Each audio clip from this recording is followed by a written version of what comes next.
You're listening to On the Ball with Gavin Whelan on WLR.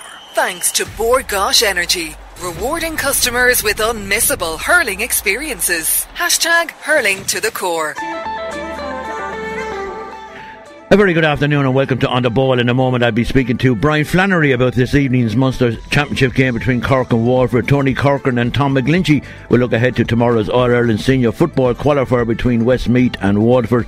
Kieran Kennedy will be here to talk about the incredible progress of the St. Paul's Boxing Club, and Mark Phillips will preview all of the racing action. You can contact us on 051872248 by text, on 083 3333 975 and of course on WhatsApp. Yeah, welcome along to the show. Matt Keane here, sitting in for Gavin Whelan, who I believe is celebrating his 27th birthday today. Have a nice one, Gavin. Great to have you in. Brian Flannery, massive changes to the Waterford team for tonight's match. Yeah, I suppose, look, it's probably a reaction to, I suppose, the last couple of performances, which were, I suppose, very much below par. And so it's probably not surprising that there's a number of changes tonight. And again, I suppose, given where Waterford sit on the table going into tonight's game, it's probably also, I suppose, a nod to the future as well. And, it's, I suppose, on the very positive side, it's a great honour for the likes of Billy Nolan, Rowan Moore, Darragh Lyons of Dungarvan, both getting their first championship start tonight. So huge honour for them as individuals, and I suppose, look, their families and clubs as well. So big evening for them. Delighted for those two players in particular. Darragh Lyons would have been absolutely outstanding with the Waterford under-21 team last year. And look, Billy Nolan, I suppose, is a youngster that I certainly would have noticed a long way back as having that sort of inter-county ability. I remember, I think he was only about 16 when he was playing with the Waterford Miners a number of years ago in Fraherfield. I think he pulled off probably the best save I've ever witnessed in Fraherfield to win the game effectively for Waterford. They were, I think the same evening they were playing Clare in the minor championship, 2 points up deep into injury time, and he goes full length across the goals to make a fantastic save. So look, I suppose no great surprise, with the number of changes. And I suppose it's while Waterford may well be out of the championship, I think it's a hugely important game. And I think Waterford 2020, begins tonight, and so it's very important, particularly the performance. Yeah, I was going to say that it really is the start of a new era, I suppose, for the Waterford senior hurling team with all these young guys playing tonight. Is great. Yeah, look, it is, and look, you have a panel. There are probably 34 players in their training. So look, there's no point in having 34 guys training if you're not going to use them, and particularly when, I suppose, look, it hasn't gone to plan so far. So you're looking for new, younger players to come in, put their hand up, as I said, both for the present and for the future. And that's really what you want. It's, I suppose, look, high level sport is very unforgiving, and look, when it isn't working out, you do need to change it up. It's all gone horribly wrong, didn't it, this year, for one reason or another. Last year we had to play all the away matches, and with injury after injury after injury. But this year it's proved to be even worse. Yeah, it's difficult, I suppose, when you go back it's only a number of weeks ago, I suppose, Waterford were in a National League final, and you would have said everything looked to have been going quite well. You had a training camp in Portugal, so certainly the vibes were very strong. But I think in hurling, and particularly in the Munster Championship, what is proven is if you're 5% off, you're probably a mile off. And, that's been I suppose, the big disappointing thing in relation to performances. And look, there's individual responsibility, and there's personal pride that comes into play. And I suppose if you look at the championship game so far, the three most impressive players, Conor Prunty, Callum Lyons and Jack Prendergast, they're three players who have, very little senior intercounty experience, their first year on the panel. And there's no doubt about it that those players certainly had the right application, and probably players that at the start of the year maybe didn't expect to play on the team, but they've shown once they've got the opportunity, they've really relished it. Look, it hasn't gone well for a lot of other players, and that's probably reflected in the team sheet tonight.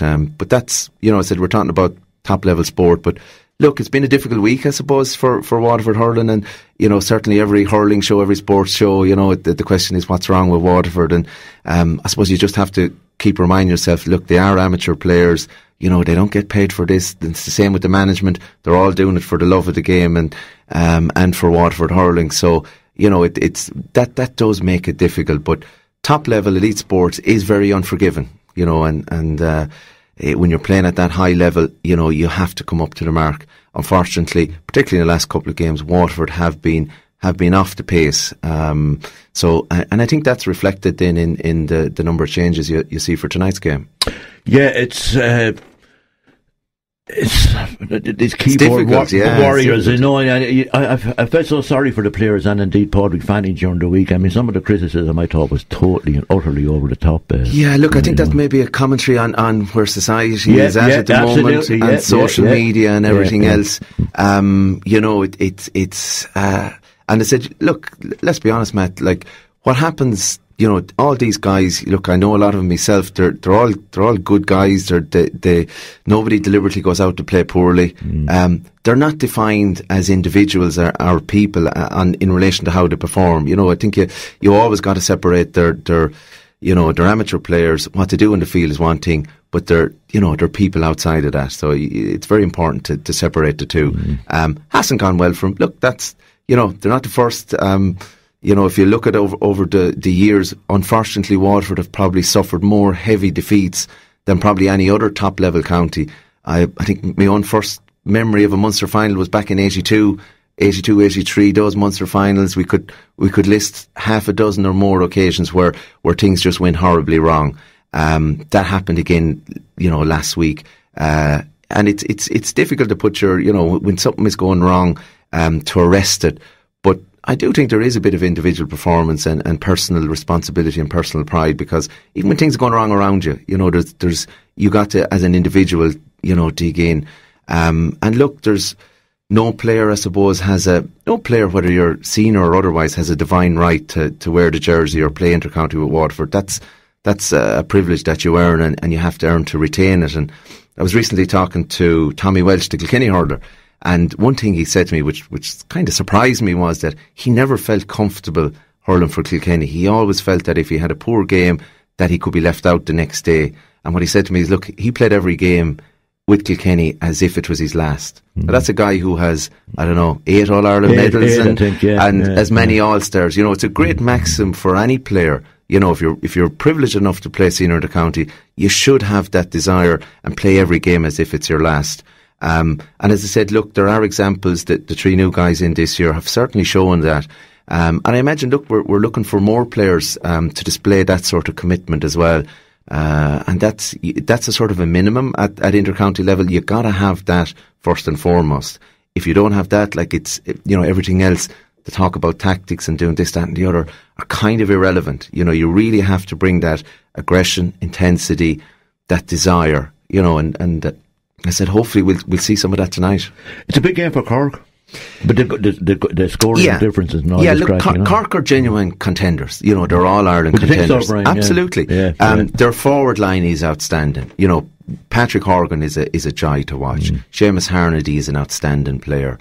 You have Alan Cadigan back in now, adding pace to it. I think Cork have certainly the forwards to go on and win an All-Ireland. The question mark for Cork, I suppose, in recent years, is their defence good enough? They've had problems at full-back. Cadigan is back in there now. They have Mark Ellis restored at centre-back. Now, there's a reason Mark Ellis was watching the last game, the first game against Tipperary in the stand.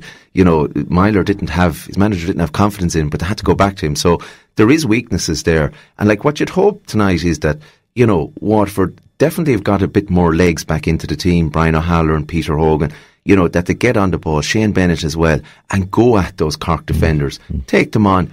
You know, and what you want is those Cork defenders facing their own goals, chasing Waterford players, not the other way around. And that's where, you know, if there is an opportunity tonight to make hay, I think there is vulnerability in that Cork defence. And look, a lot of those players, you know, they're good hurlers. They're certainly capable of causing problems for that Cork defence. So you think there's pace in the Waterford team? I mean, Tommy Ryan is a flyer, isn't he? I love looking at him playing. He is, and I don't know, he stands out but like you have Brian O'Hara, Peter Hogan is the same, very similar. You know, Shane Bennett has pace now. You know, these guys need to perform. They need to show that tonight. But to have that ability, But, I suppose one of the difficulties, we talk about confidence, they need something to ignite the game tonight. They need we've been hit with early goals and it goes the opposite direction. If they could get, you need a boost, you need to be able to score goals, you need to cause problems for the opposition. As I said, you want to give them something to think about rather than being on the back foot all the time and chasing a game. But look, and I think that's, one of the reasons it's probably a brave and a bold decision to leave some of the more established players off the team. But, it's to get more of that energy in the field, get more of that raw youth that, even probably, they probably won't even, some of them are so new they won't feel the nerves. They won't feel it, Brian. They won't feel it. Yeah. It isn't definitely an attempt, I would imagine, to get that into the team, where they won't have so much respect for the guys they're playing, and you'd be hoping that's the case, and that'll turn out. Yeah, I think you hit the nail on the head at the start, come 9 o'clock, if they put in a good performance, every player walks off proud of what he's done. It's looking ahead to 2020. Absolutely, yeah. It's the first step of 1920. I would think so, and I think the team selection is definitely a nod to next year as well. It is to give players an opportunity that haven't. And as I said, you have 2 new debutants. You have Shane McNulty back in the team. As I said, Peter Hogan hasn't played an awful lot of senior championship games either. Brian O'Halloran has been in and out of the team, so it is an opportunity for those guys as well. But look, you reward players who are playing well in training and in games. And as I said, look, when things aren't working, you got to change it. There's no point in doing the same thing, playing the same players over and over again, hoping for a change in direction. And look, I think a lot of players probably got a reprieve based on past performances. But if you're struggling for 1, 2, 3 games, well then look, it's time to give somebody else a shot at it. Just before you go, Brian, what's your overall view on the Munster Championship so far this year? Look, I suppose the games have, there's, I suppose the 2 things that standing out is Tipperary have been that step ahead of everybody else, and probably Waterford have been a step off everybody else, and that has caused, I suppose, some uneven games and big differences. So probably not as exciting as it was last year. I think the big thing to watch this weekend as well is, Clare have an opportunity to knock Limerick out of the championship. Yeah. That's a big, and Clare are hurting, aren't they, after what happened last week? Yeah, they got the last thing as Clare supporters they would have wanted is listening to the chants of tip, tip, tip up in Ennis. So that will have hurt them.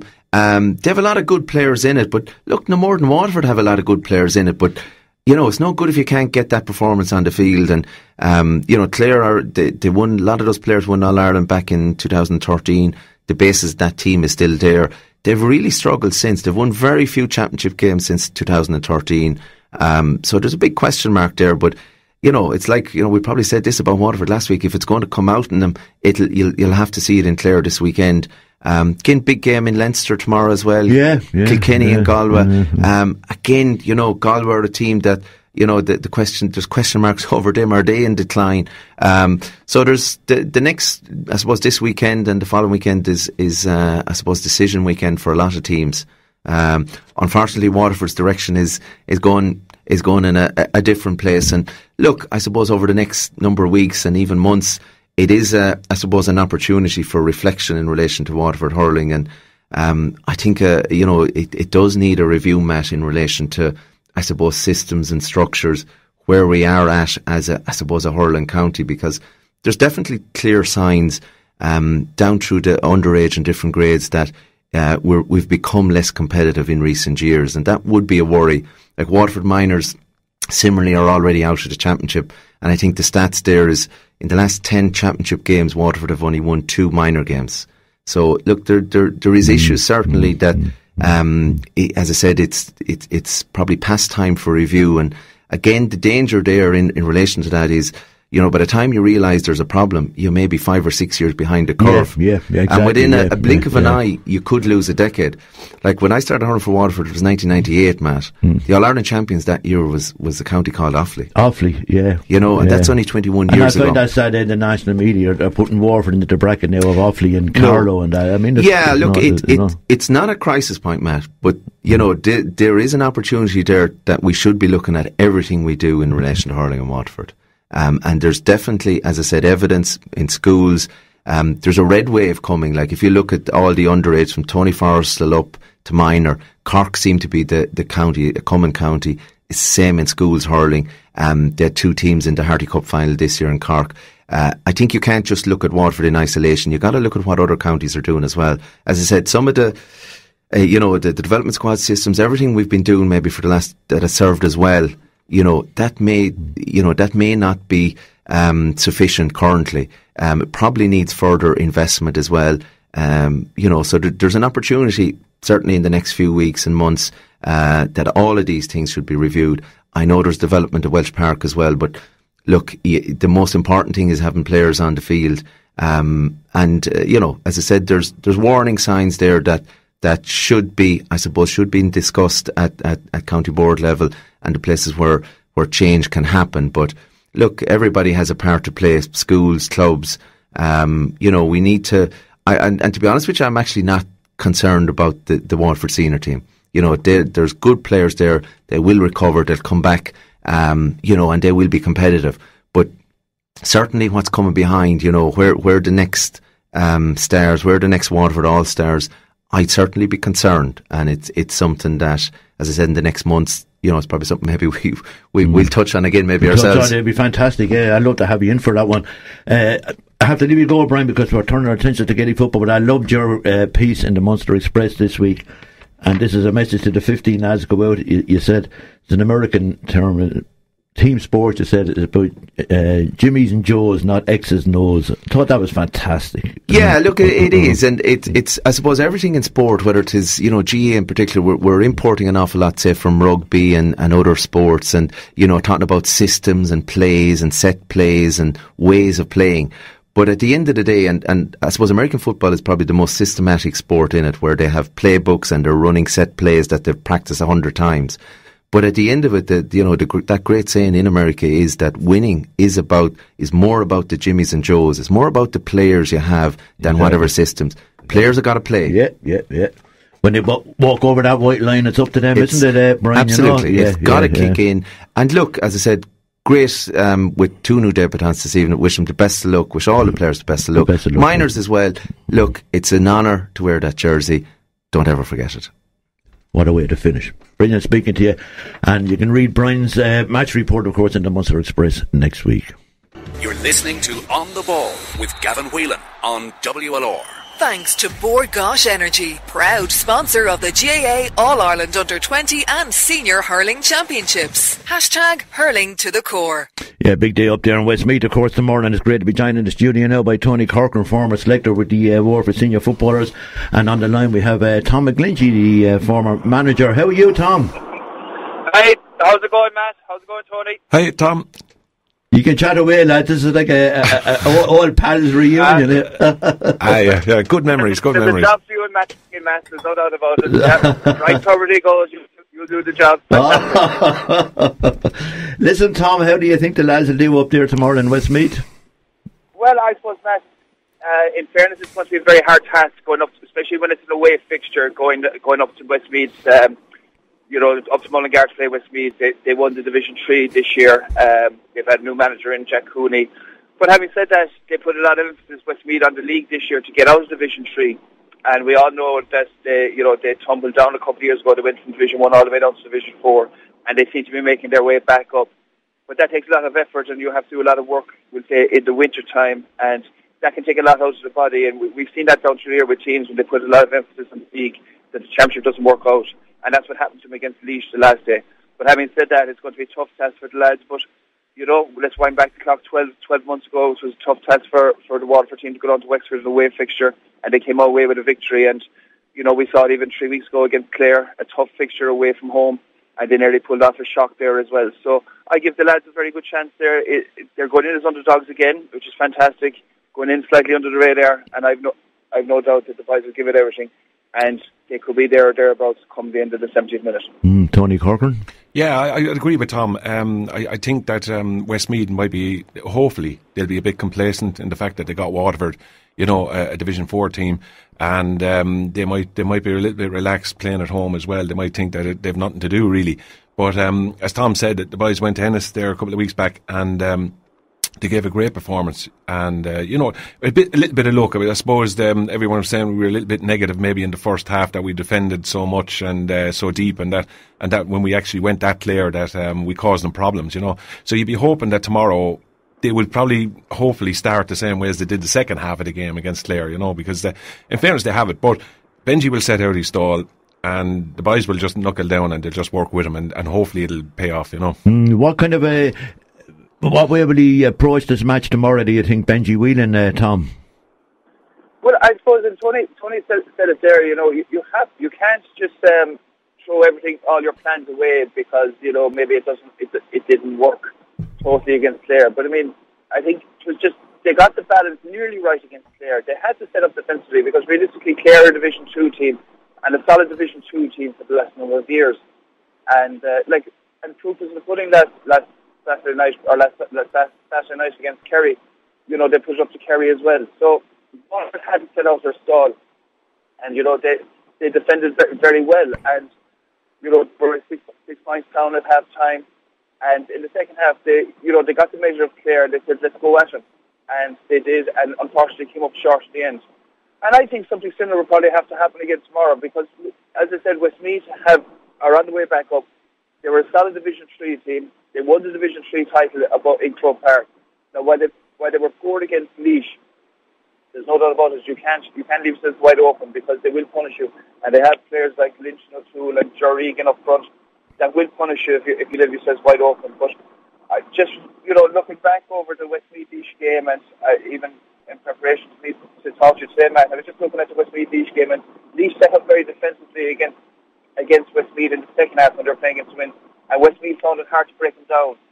And we all know at Waterford are very good defensively. They have a good defensive unit, and they'll be hard to break down. I have no doubt Benji will do something similar tomorrow. Tony Corcoran, I was talking to Tom Hunt up there. He's a Waterford man living up in Westmeath for a long time. He said there was bitter disappointment that they lost to Laois in the championship, Yeah, well, you could well imagine, Matt. Like everyone, they would have fancied themselves in that to go forward. I mean, if you think about it, Westmeath were in a Leinster final a couple of years back, against Dublin. So they kind of the standard. I suppose they set standards, and it is hard to keep it up. Like Tom did say there that they won the Division 3. They've gone up back into Division 2. We played them 3 years ago in Division 4. So I remember that day, Tom, in Ardmore, there was a gale force wind playing down, and we actually said at the end of the game they were the best team in Division 4 that year. They were actually the way they played. But our fellas put it up to them for long spells during that game. I remember it well now, but we put it up to them for long spells. So we did, Tony, we gave a bad goal in the first half. In the first half. That's right, Tom, yeah. And we had played very well against the wind, actually. I remember the gale force wind, we played very, very well against that, and we were unlucky. I remember Paul White missed a great chance for a goal to put us a couple of points up, but that's what happens. I think Waterford have to take their chances when we get them, and I hope that they do, and they will get chances. There's no doubt about it. As Tom said, we will set up defensively tomorrow. There's no doubt about that, and Benji has to do that. We'll try and frustrate him, and we'll try and hit him on the break. And that's the way they played against Clare, and in the second half in the Clare game, that's what showed. Clare were getting frustrated, and Waterford just opened them up a small bit, and they brought on a couple of the subs. I know the two Hutchinson brothers came on and caused mayhem in that game. They were running everywhere and anywhere, and that's what we need tomorrow as well, So I know they've named the same team that started against Clare. Whether that'll be the case, we don't know.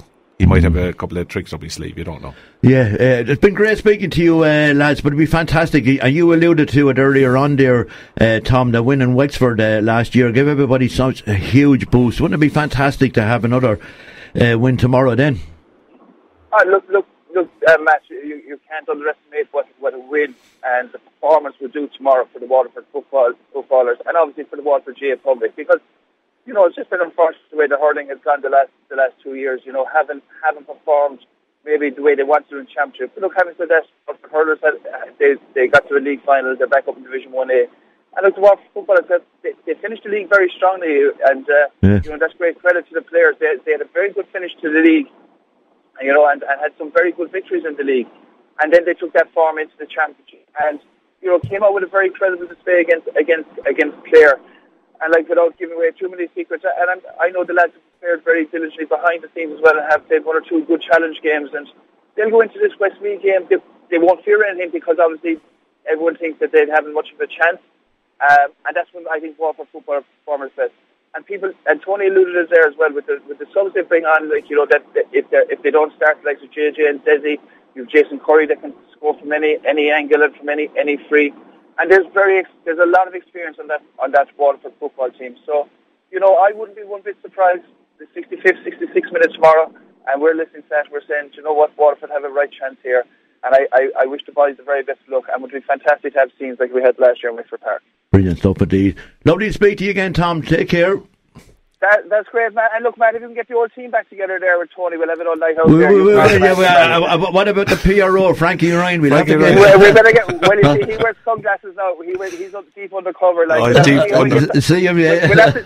We'll have to see it on now. I believe he's gone to journalism now, like, you know, so he mightn't talk to us now, like, you know, all you journalists stick together, don't you know? Looking for freebies everywhere, Tom, that's all. That's Tom McGlinchey and Tony Corcoran. Many thanks, Dad. You listen to him on the ball here on WLR. We'll be back with Kieran Kennedy. You listen to him on the ball here on WLR, and I'm delighted now to be joined in the studio by Kieran Kennedy from the St. Paul's Boxing Club. How's everything with you, Kieran? I haven't spoken to you for a while. Everything all right? Great. We're in the middle now of a very large extension up to where the committee has put in a massive amount of work, and the parish in St. Paul's and the wider public in Waterford have been very good to help us get there. It will probably be one of the biggest boxing clubs now in Munster again. It's finished, so we're really looking forward to September getting it open. Still need plenty of funds, still a lot of work to do, but in fairness now to Neil and the guys in the committee, Manus, and they've put in a great effort in getting the funds together thus far, and the whole team of St. Paul's raising money. We're doing a great job, and we're working hard, and we're getting there. It's kind of non-stop, isn't it? You just have to keep doing it week in, month in, year after year, Kieran, to do it, you know. It's very hard. We got a big boost this year that we got the County and Munster Championships in St. Paul's, and we've done a fabulous job on both of them. I'd have to say the team really pulled together. We had the big championship ring, which we have in St. Paul's, which is a great experience for all the kids in the county and in Munster, and the funds off that did help as well. But it was nice to show even the club as it is now. We were able to host something like that, but when we get the new club up and the new extension up and running, it'll be a great venue for boxing for Munster. It's a lovely area of the city, isn't it? I know you have fighters from all over the town, but that area, it's fantastic. They really blend in and help each other out all the time. It's just a pleasure, and I've just come from Tesco Lisduggan there, where I received the cheque for the blue chip thing. But Tesco Lisduggan and the people in the parish, they're so generous, and the minute they see a bucket out for St. Paul's, the fivers come running in. It just shows what St. Paul's, who is, you know, for everyone in the community. St. Paul's has put so much into the community over the last 40 odd years. John Finn, must be the proudest man in Waterford. But, you know, it doesn't matter race, creed or colour. St. Paul's looks after its boxers. And quite a few of some of our best boxers are from out this area, Dunmore Road area. So we bring them from everywhere. Mm-hmm. Is boxing on a high again in Ireland overall, do you think, amateur boxing, Kieran? Yeah, well, boxing is very popular, but like we'd still like to get some young people all the time into it. You see, there's a fear of it. You know what I mean? There's a fear, like you go up and you get thumped, or you go up and your mind, there's categories there that you come in. You're a beginner. When you're deemed able, the coaches will ask you to go get a medical so you can spar. The spars are so evenly matched. I spend a lot of time, and all the coaches spend a lot of time, and our good friends in Tramore Boxing Club and Saviour's Boxing Club who've done Saviour's had a brilliant league this winter, got all our boxers matched. Not one fight stopped, exceptionally well matched, fair. So if you want to box, don't hesitate on giving it a try. I didn't realise that attitude was still out there. I mean, it's the most disciplined sport of all, I suppose, in ways, boxing, isn't it? You know, it is, and the referees. I mean, we've the highest qualified referee in Ireland in Waterford, Larry Durong. You know what I mean? Larry rules. I've done my judging course with him. It was a pleasure to do it with him. And Waterford is very strong in boxing. Jerry O'Mahony is the Munster president and has been for years. Does a fabulous job. David O'Brien is the secretary up there. He does great work as well. So boxing is very strong in Waterford, and we're working together more as clubs for the betterment of boxing. You sometimes have to put aside the rivalry between, and there will always be rivalry. which is great. Yeah, isn't it? Of course it is. You know, I have great time for the boys in Savers and Tramore. But like this summer, my own son will be back boxing, and I'll have him out there, and I'll want him thumping the Tramore fellas and the Savers fellas. I love when people like yourself come in, and the lads in Tramore come in on a regular basis, as indeed does the Savers. But they have so much pride about the people that they look after, and they're going into bouts and so on. Yeah, but the dedication is massive. Like our head coach, Seamus Cowman, would have to get an operation, get the phone removed from his ear. He's on the phone so much, trying to sort bouts, sort fights. I'm the same myself, whether it's starting spars, and all the other coaches do a massive job. The hours they put in, Murph, Jim Talbot, with Paddy and Willie, they all put in a good effort. Coach and Jamie Quigley, they're great guys, you know what I mean? They put in a big effort, and we're there for Team St. Paul's. Not the best boxer, we're there for all the boxers. It must be so time consuming, Kieran. You must be up there practically 7 nights a week, and you and John and Neil and all the lads, you know? Yeah, well, we all take turns. You'll have to take turns. Now, I've had wasn't up there as much as in on the floor this year as I'd like to be, but the other guys will step in and take, and next year I'll step back, or actually all this summer now I'll step back in and help get the guys ready for the Celtic Box Cup, another massive tournament on our own front door in September. Yeah, that's getting bigger and bigger every year, isn't it? You know, it is, and it's lovely to go to it because there's the international flavour. The lads will get to box, you know, people from around Europe, and it's a magnificent tournament. And again, a credit to Jerry O'Mahony. He's a great man for organising things like that. Any stars coming through? Anyone on the horizon? Well, we had a great Munster Championship. You know, John Paul McDonough, Max, Billy Moran, who there were so many names. Danny Riley went the whole way through and won the Irish title. He had a great win. He didn't drop around the whole way. Great start for future. He's only 12. He's now preparing for the cadets. Last weekend, Max then, who went to the stadium as an underdog, he had a massive win in his Munster title bout. He got a standing ovation, but Max would still be only at the beginning of boxing. He went to the quarterfinals, boxed the two-time Irish champion, was expected to be beaten, and Max dug deep and won well. So it was a massive achievement for Max to get his first win in the stadium.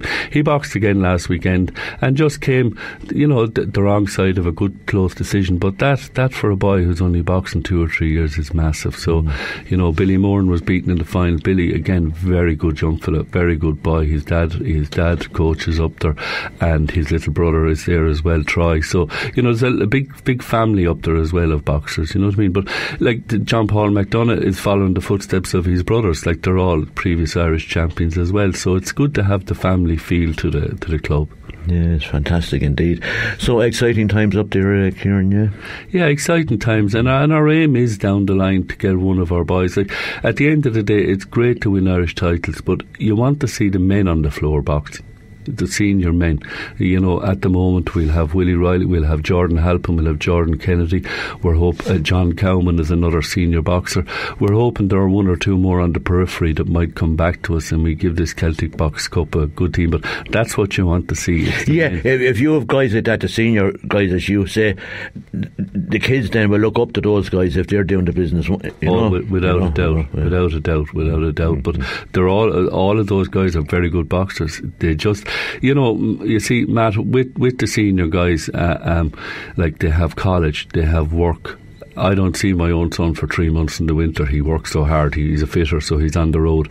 He's only coming back now, starting to train now. He's up early in the morning training, he's training in the evening. But, you know, he has to give it a go now, from now till September. It's tough, but he's keeping his toe in the water, and down the line when his job eases up, he can, you know, he's still there. Jordan Halpin's another great guy. Jordan was beaten in a very close senior final there 2 years ago. He's in college. He's a very busy guy with college, but he's come back now as well, so he'll give it a go. But once you keep their toe in the water, we know if we could get a good 6 months to a year at any of these guys, we can drive them on and bring them all the way. Brilliant. Look, I can't let you go without talking about your grandson, Kieran Sonia. Of course, I saw him playing soccer, but this is one talented boy, rugby player and a hurler. He's really making waves in the rugby world. Yeah, he is. Kieran is a very grounded young man. He's very talented. His parents are very good parents. They're with. If you see Kieran at a match, Damien will be there and Stephanie will be there. But he's an exceptionally good rugby player, and we're very proud that he's got on the Munster under 15 squad now, and he starts training in I think end of June. He's also on the Waterford hurling team and the Waterford football team. So he's a very busy young man. But he loves it all. You know, sooner or later he'll have to pick. But I suppose that he's only 15, so he'll just have to see what way it goes. But he's also, as you said, your own sport. He's tough enough soccer player as well. You know, goal scorer for Ferrybank. You know. Yeah, he can bang in hat tricks and whatever. He's just a very talented young man. He is, and as I said, very grounded. And he doesn't get any extra praise or anything heaped on him. And I think that's the way to keep him, is grounded, because a lot of guys who, if they had accomplished as much as he has when they retire, would be happy. He's only 15 and you look what he's done. So it's the age old I suppose problem you say then, Kieran, like, you know, superb at GA, superb at soccer, superb at rugby.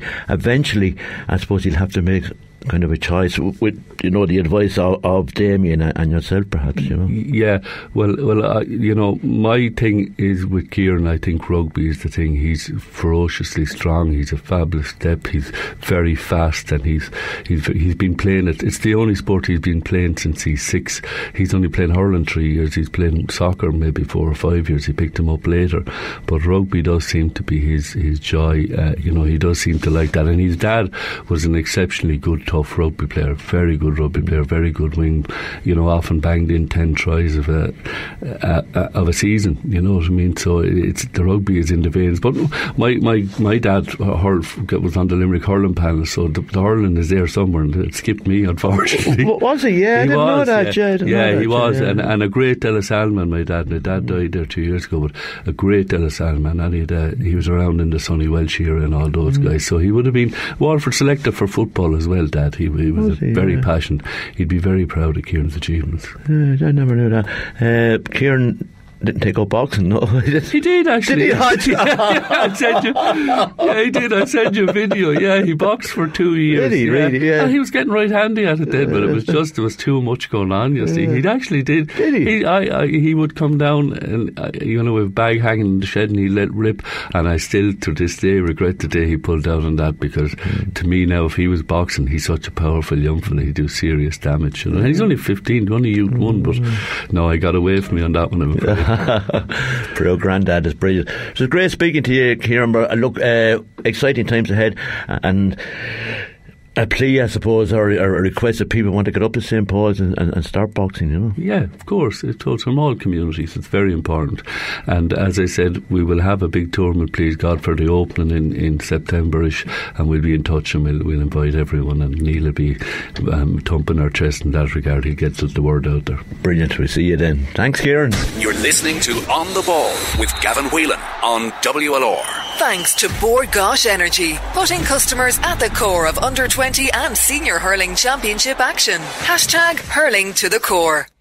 Mark Phillips is with us. What's been happening in the racing scene this week? Yeah, a good few retirements this week, actually, Matty. Jeremy Nazida, who's a trainer in England at 55, he sent out a classic winner in 60s Icon, won the Doncaster Ledger.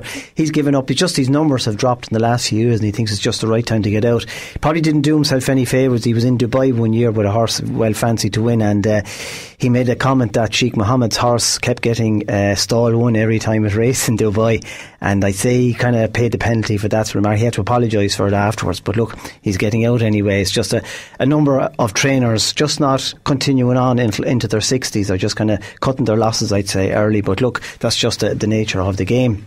Also, Corky Brown, I don't know, Matt, you know him. He was Nicky Henderson's top man for 41 years. He's kind of the head man of the yard and everything. He's retiring age 77. He's called Corky Brown because he was actually born in Ireland in Cork, and his real name is Albert Brown, but he was always known as Corky, and you'd often hear Nicky Henderson referred to him excuse me, when they have winners and that. He was a great man to look after the horses for tendon injuries and limbs and everything like that, so he'll be missed, but I suppose at 77 he's entitled to retire now as well. Also Aidan O'Brien, he's not retiring, he's very much still very active there. He sent out the Derby winner last Saturday. The first 6 home at were Irish trained, which is marvellous. And Anthony Van Dyke, now he joins, that's the 7th Epsom Derby winner, so he's actually a joint record holder with John Porter, Fred Darling and Robert Robson, but it's odds on in the next couple of years he's going to set the record of 8, 9, 10. I don't know how long, I think he's in his 50s, and he's probably gone for another 5 to 10 years. I'd love to know what the succession plan up there is when Aidan O'Brien does decide to retire. Joseph is doing very well at the training on his own. Now Donica has also on his sat the trainers course there a few weeks ago, so he's going to take up training as well, but he'll try and keep going as long as his weight holds, but he's a tall lad and I'd say he finds it tough going every day. Also, a fact there, the Aga Khan has never won the Epsom Oaks. I couldn't believe that last week when I was told that, because he's had some top class fillies down through the years, but he's still waiting his first Epsom Oaks. Okay, racing today. Yeah, racing today. ITV covered at Newmarket and Beverley and Haydock. Willie Mullins sent a very useful mare called True Self over to contest the Group 3 filly stake at Haydock this afternoon, and hopefully she can do the business with regular partner Colin Keel in the saddle.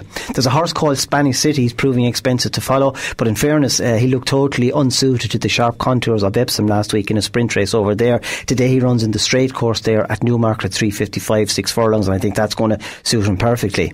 Also good Donegal O'Brien, we spoke about him there a couple of minutes ago. He had a treble last night, and I think he's going to have more winners this afternoon. I think he's the jockey to follow at Navan, where the first of the 7 flat races is underway at 2:15. No racing in Ireland tomorrow. It's just taking a day out. They often take these Sundays off as such, Matt. I suppose it's handy too if a meeting was called off for one reason or other, they could always reschedule it for one of those Sundays to keep it spare as such. But Willie Mullins certainly is a busy man over the weekend. He's sending about 8 horses over to Auteuil in France tomorrow afternoon. There's a very, very big meeting over there. Sky Sports will cover that. That's the old At the Races. And Willie's team include 2 very good horses called Bapom and Stormy Ireland. Then we move on to greyhound racing. We're racing tonight in Kilcoan Park. 12 races up there. We have the final of the Open on Race Stake, and it's also a tribute night for Michael Mackie Gaffney. You know Mackie, I'm sure well. He's been involved in greyhounds all his life, into his 80s now, so they're putting on a night for him, which is very, very nice to honour him in Kilcoan Park this evening, and I'm sure the Gaffney clan will be out in force to support that.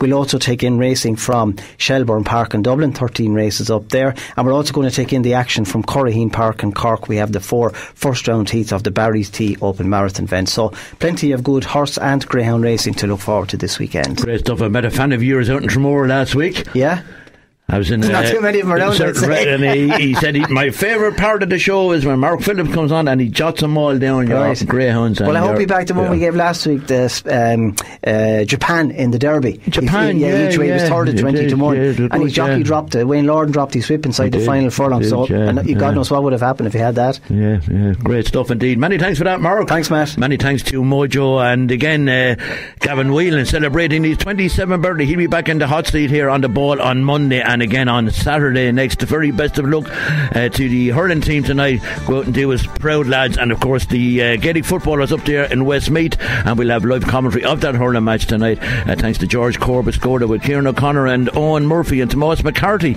will be reporting from Mullingar tomorrow. Many thanks to Mojo on sound. Stay tuned to WLR.